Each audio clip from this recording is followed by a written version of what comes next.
Colombia में आयोजित weightlifting world championship 2022 में किसने सिल्वर मेडल जीता है? ये है Mirabai Chanu. Option A. Olympic रजत पदक विजेता मीराबाई चानू ने 7 दिसंबर 2022 को कोलंबिया में आयोजित 2022 विश्व भारोत्तोलन चैंपियनशिप, जी हां, वेटलिफ्टिंग चैंपियनशिप में रजत पदक यानी सिल्वर मेडल जीता है। दोस्तों, विश्व चैंपियनशिप में मीराबाई चानू का यह दूसरा पदक है। इससे पहले उन्होंने 2017 में 194 किलोग्राम भार उठाकर स्वर्ण पदक गोल्ड मेडल जीता था। यहाँ प्रश्न पे ध्यान रखिएगा कि विश्व भारोत्तोलन चैंपियनशिप, वर्ल्ड वेटलिफ्टिंग चैंपियनशिप का आयोजन किस देश में किया गया था? तो ये कोलंबिया, साउथ अमेरिका में। और इसमें भारतीय जिन्होंने पदक प्राप्त किया तो वे हैं मीराबाई चानू। दोस्तों, मीराबाई चानू का पूरा नाम साइखोम मीराबाई चानू है। इसने 2020 टोक्यो ओलंपिक, जिसका आयोजन कोरोना के कारण 2021 में किया गया था, 49 किलोग्राम वर्ग में रजत पदक, सिल्वर मेडल जीता था। भारत के लिए ओलंपिक खेलों में यह ध्यान रखिएगा कि भारोत्तोलन यानी वेटलिफ्टिंग में रजत पदक, सिल्वर मेडल जीतने वाली वे पहली महिला हैं। इसके अलावा इस वर्ष बर्मिंघम में, जो इंग्लैंड में बर्मिंघम है, वहां पर कॉमनवेल्थ गेम्स का आयोजन किया गया था, जहां पर भी उन्होंने 49 किलोग्राम वर्ग में गोल्ड मेडल जीता था। यहां एक महत्वपूर्ण तथ्य यह भी ध्यान में रखिएगा कि ओलंपिक खेलों में भारोत्तोलन यानी वेटलिफ्टिंग में भारत के लिए पदक जीतने वाली पहली महिला कौन थी? तो वे थी कर्णम मल्लेश्वरी। उन्होंने 2000 के सिडनी ओलंपिक खेलों में कांस्य पदक, ब्रॉन्ज मेडल जीता था भारोत्तोलन में, और वे ओलंपिक खेलों में भारत की ओर से पदक जीतने वाली पहली महिला थी जिन्होंने वेटलिफ्टिंग में कोई पदक जीता था। और 2 दशक यानी 20 वर्षों के पश्चात मीराबाई चानू ने एक कदम आगे बढ़ते हुए सिल्वर मेडल ओलंपिक खेलों में जीता है। भारत में आर्म्ड फोर्स फ्लैग डे कब मनाया जाता है? आंसर है ऑप्शन सी, 7 दिसंबर। दोस्तों, भारत में आर्म्ड फोर्स फ्लैग डे प्रत्येक वर्ष 7 दिसंबर को मनाया जाता है। मातृभूमि की रक्षा करने वाले शहीदों और सशस्त्र बलों के सदस्यों को सम्मानित करने के लिए यह दिवस मनाया जाता है। यह भी महत्वपूर्ण है कि यह जो प्रत्येक वर्ष फ्लैग डे मनाया जाता है, इसका जो उद्देश्य है वो ये कि सशस्त्र बलों के कर्मियों के लाभ के लिए आम जनता से धन जुटाना, और इसके लिए यह समर्पित है। 4 दिसंबर 2022 को इंडोनेशिया में किस ज्वालामुखी में विस्फोट हुआ था? दोस्तों, इसका आंसर है ऑप्शन सी, सेमेरू माउंट। दोस्तों, इंडोनेशिया के जावा द्वीप पर, याद रखिएगा, जावा द्वीप पर स्थित सेमेरू ज्वालामुखी फटा है। इस ज्वालामुखी विस्फोट से भारी मात्रा में लावा और राख की गुबार बाहर निकली है, जिसे देखते हुए पूर्वी जावा प्रांत में लगभग 2000 लोगों को वहां से सुरक्षित निकाला गया है। तो यहां ध्यान रखिएगा कि सेमेरू ज्वालामुखी का विस्फोट कहां पर हुआ है? तो वो देश इंडोनेशिया है, और इंडोनेशिया के किस द्वीप पर? तो वो है जावा द्वीप। दोस्तों, इस ज्वालामुखी विस्फोट के पश्चात वहां के अधिकारियों ने करीब 8 किलोमीटर के दायरे को नो गो जोन बनाया है, यानी वहां पर कोई नहीं जा सकता। साथ ही ज्वालामुखी के परिणाम स्वरूप पूरे कस्बे को वहां खाली कराने के आदेश भी दिए गए हैं। दोस्तों, एग्जाम के दृष्टिकोण से यहां पर ध्यान रखिए कि सुमेरु ज्वालामुखी के अलावे प्रश्न में जो विकल्प दिए गए हैं, जो 3 अन्य ज्वालामुखी हैं, इसके बारे में आप जानकारी रखें कि मोना लोआ जो एक सक्रिय ज्वालामुखी है, और यह हवाई द्वीप प्रशांत महासागर में स्थित है, और यह संयुक्त राज्य अमेरिका का पार्ट है, और दुनिया का सबसे बड़ा सक्रिय ज्वालामुखी यही है जो मोना लोआ है। दूसरा, माउंट एंटीना, यह भी एक सक्रिय एक्टिव वॉल्केनो है जो सिसिली आइलैंड, सिसिली जो इटली का पार्ट है, और यह भूमध्य सागर, मेडिटेरेनियन सी में मौजूद है। और मेरापी माउंट, यह भी एक एक्टिव वॉल्केनो, सक्रिय ज्वालामुखी है, और यह भी जावा द्वीप पर ही है, और ये इंडोनेशिया में मौजूद है। तो यहाँ पर ध्यान रखिएगा, ये जो 3 अन्य नाम है, मोना लोआ, माउंट एंटीना और मेरापी, इसके अलावा जो पहले हमने बताया सोमेरो, तो सोमेरो और मेरापी ये दोनों कहाँ पर है? जावा द्वीप, इंडोनेशिया में। विश्व बैंक यानी वर्ल्ड बैंक ने वित्तीय वर्ष 2022-23 फाइनेंशियल ईयर 2022-23 के लिए भारतीय अर्थव्यवस्था, इंडियन इकोनॉमी के अपने पूर्वानुमान को कितने प्रतिशत तक अपग्रेड किया है, यानी इसमें संशोधन कर कितना बढ़ाया है? आंसर है ऑप्शन डी, 6.9%, 6.9%। दोस्तों, वर्ल्ड बैंक ने फाइनेंशियल ईयर 2022-23 के लिए भारतीय अर्थव्यवस्था के लिए अपने विकास के अनुमान को 6.9% तक बढ़ा दिया है, जो पहले 6.5% था। विश्व बैंक ने भारत के आर्थिक लचीलेपन की प्रशंसा भी की है और उन्होंने कहा है कि अन्य विकासशील देशों की तुलना में भारतीय अर्थव्यवस्था वैश्विक स्पिल ओवर से काफी हद तक अलग है। यानी भारतीय अर्थव्यवस्था की उन्होंने प्रशंसा की है। भारत का पहला रियल टाइम गोल्ड एटीएम किस शहर में स्थापित किया गया है? आंसर है ऑप्शन डी, हैदराबाद। गोल्ड सिक्का कंपनी ने 3 दिसंबर 2022 को हैदराबाद में open cube technology private limited के तकनीकी सहयोग के साथ अपना पहला गोल्ड एटीएम लॉन्च किया है। कहां पर, याद रखिएगा, हैदराबाद में। किस कंपनी ने? गोल्ड सिक्का कंपनी ने।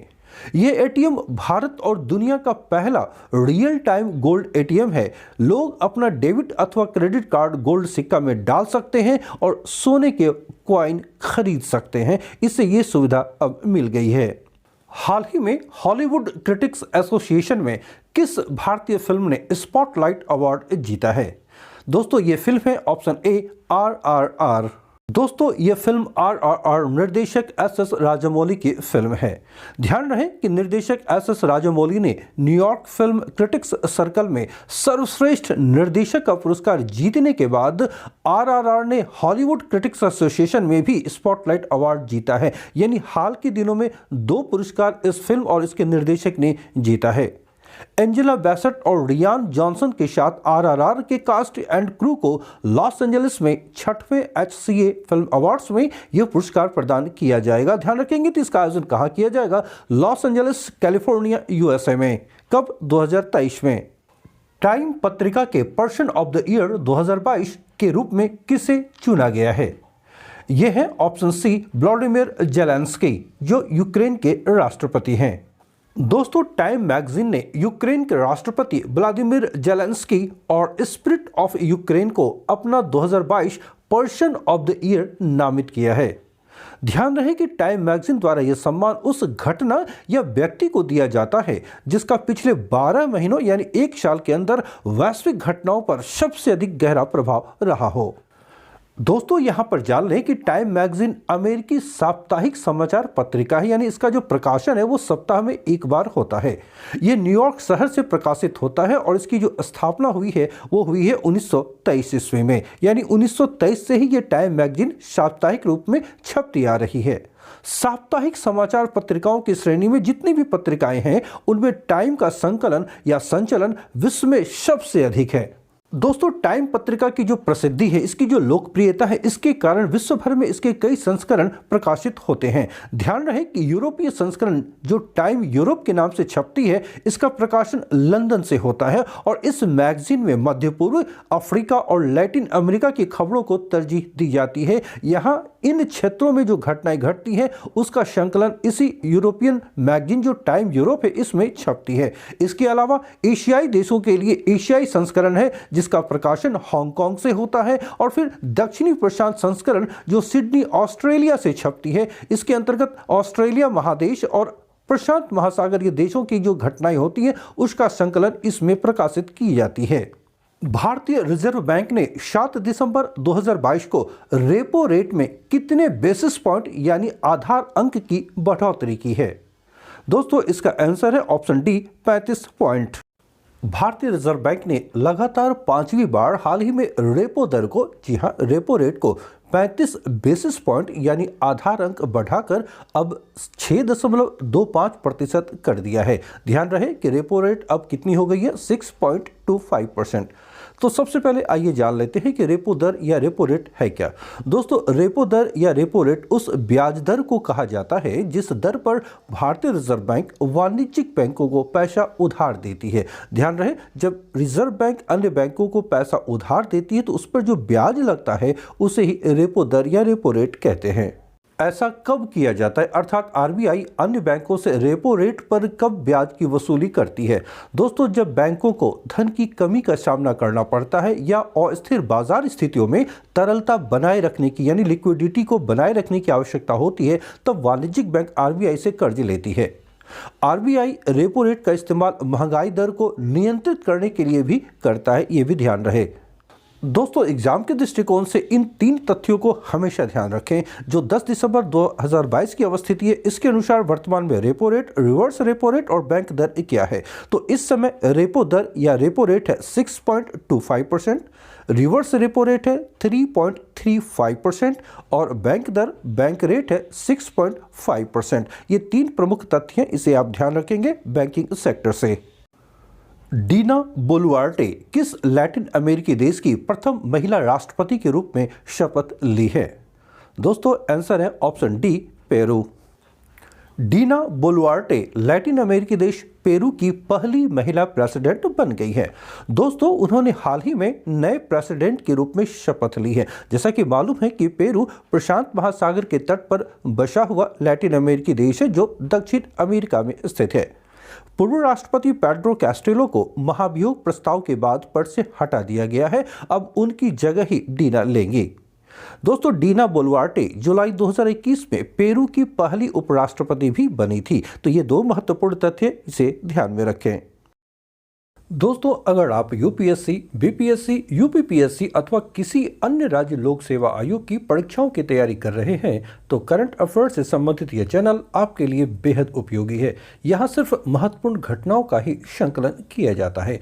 यदि आपको ये पसंद आ रहे हैं तो आप इसे लाइक करें, दोस्तों के बीच शेयर करें और अगर आप नए हैं तो चैनल को सब्सक्राइब अवश्य कर लें।